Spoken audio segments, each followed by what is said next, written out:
Lahat ng dudumi, arestuin ninyo. Taong bayan. Huwag niyong hayaan ng isang tolongges.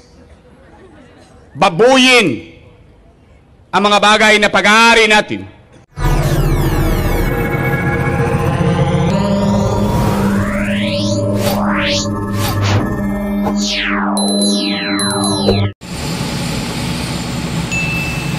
Taas! Okay, baba! Ganun yung order nila yan. Uy! Tataas mo.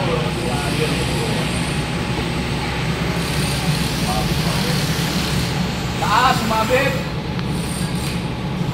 Taas!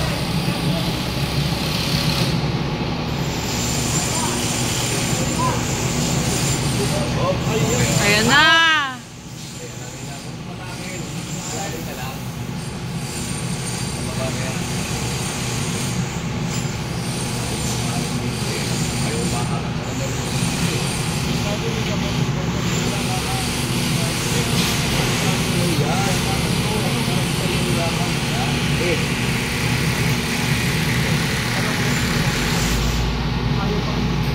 And floating rock. Joke.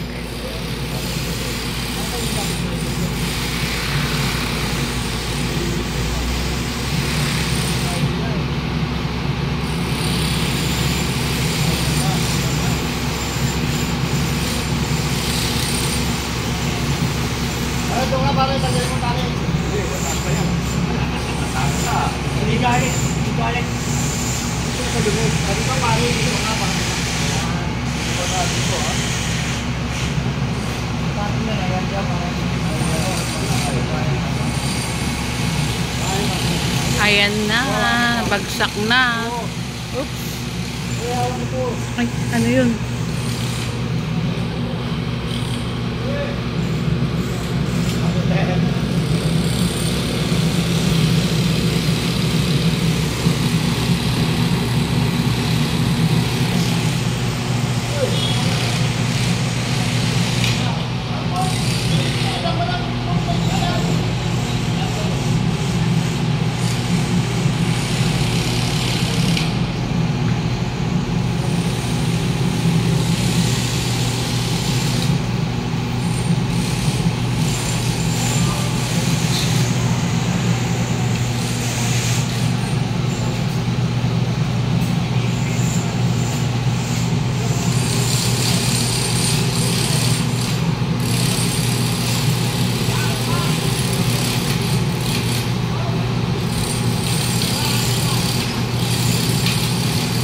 Ito naman sa side na to, hawak pala yung tali. Ayun o.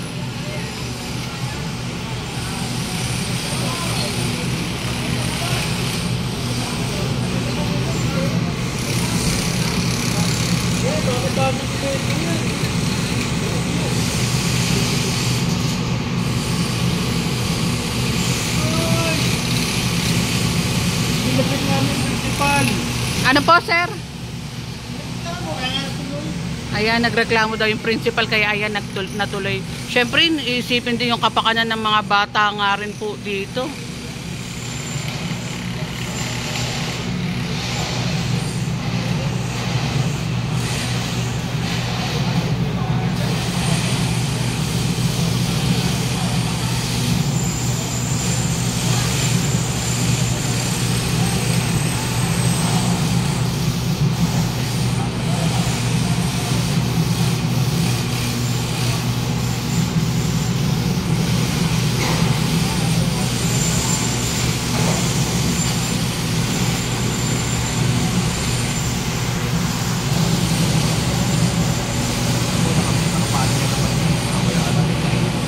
Ano yan, sir? Pabagsak na po? Dapat yan, nilapit niya ng korte para pagtayo. At ang hindi sa ganyan, para sa korte ka, baka naman ang kailangan mo. Lalo tayo ng baba.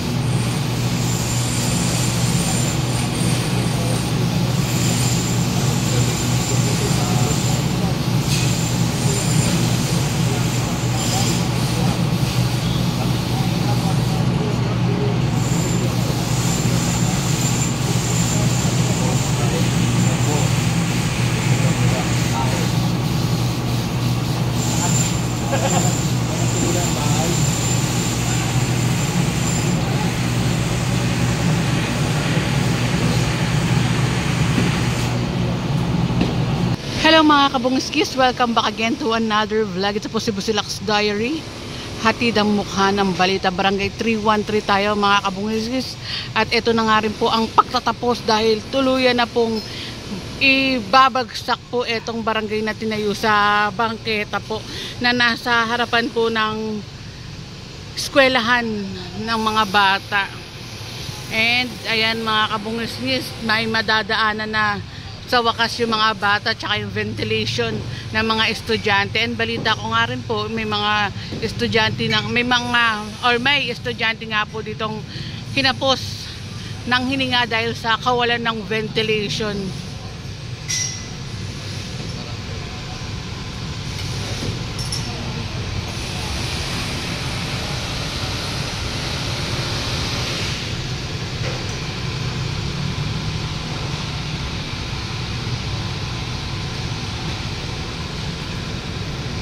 And manpower din po.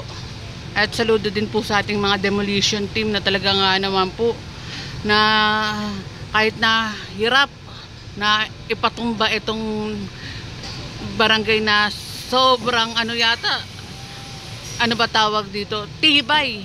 Na titibag, sabi nga ni Boy Ma, sa paggawa ng tao, kayang gawin ng tao rin, patumba ng tao. At lakad lang tayo. Oops.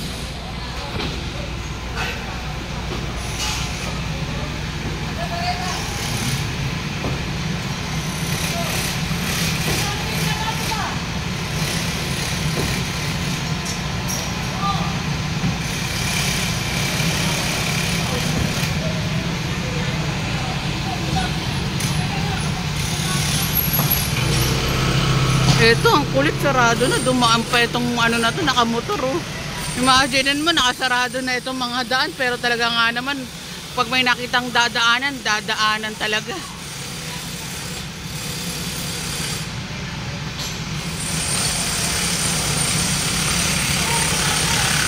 And ayan mga kabungisisan lang naman to, biruan lang naman to ha. Nung nakaraan nag-suggest ako, pero biro lang naman to. Kwento ko lang sa'yo, sabi ko, bakit hindi nyo nalang tanggalin dito, tumbahin dito? Kasi ang hirap nga na itong tanggalin. Lokal lang naman to ha. Tanggalin dyan. Pero para tuluyan ang bumagsak. Pero hindi pwede naman talaga. Dahil babagsak naman po talaga. Kaya kailangan talaga umpisahan sa taas.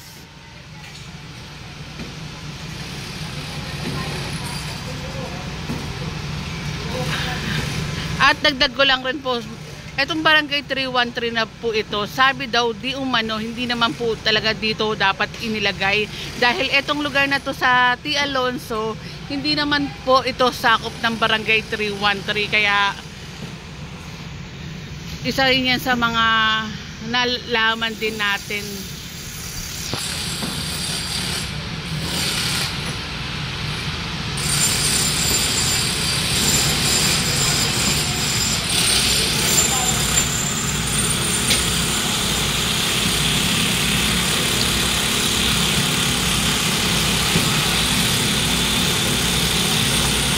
Grabe no, kahit na siguro mga 2 weeks na yata ito mga kabungisnis na tinitibag.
Ayan, kung meron kayong concern sa mga barangay nga rin po na nakatayo sa bangketa, i-message nyo lang po ang Facebook page ni Mayor Isko Moreno para ma-actionan din po yung mga barangay na nakatayo sa bangketa. Ito na yung simula ng pagbabago. Sabi nga nung nakaraan na komenta natin na si Congressman Chua, dito sa Maynila, wala nga rin pong lugar. Usually talagang yung mga barangay nakatayo daw sa bangketa. Pero ito po, simula na nga rin po ng pagbabago. Kung nagagastusan nga, di umano ng 19 million daw po itong pinatayong barangay, sana malagyan din ng sir, ng pera, alat na pera para dun sa itatayong barangay, yung bumili ng sariling lupa nga rin po. Ayan, kasama rin natin si Foreman Juancho Bernardino. Grabe. Ibang klase talaga ang ating demolition team.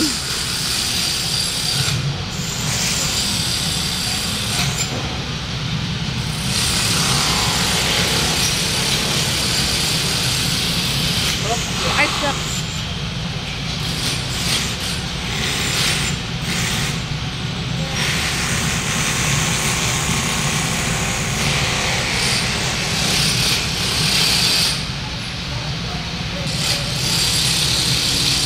Laking ginhawa na nga rin po neto sa mga estudyante.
Lipat tayo. Takbo tayo sa 270. Takbo tayo. Nandito sila Rachel. Takbo muna, takbo din tayo. Takbo din tayo.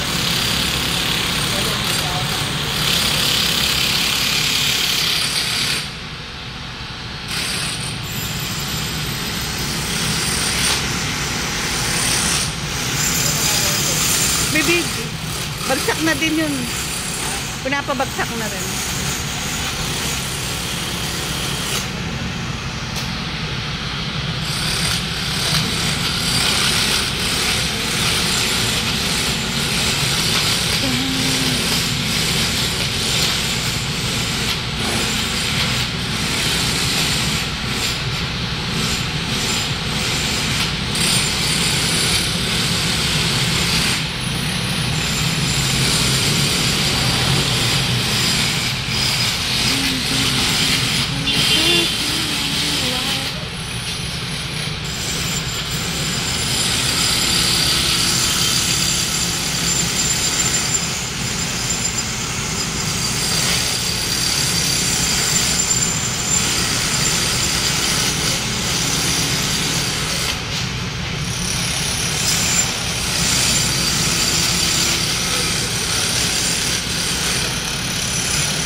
Grabe si tatay, ano.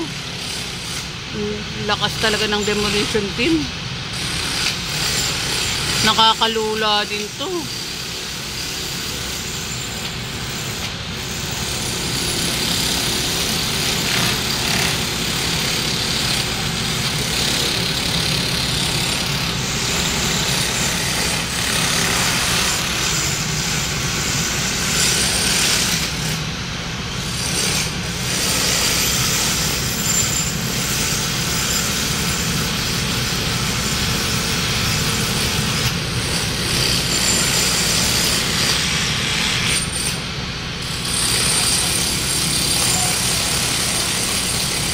Nakita ko lang pala sa inyo itong baba.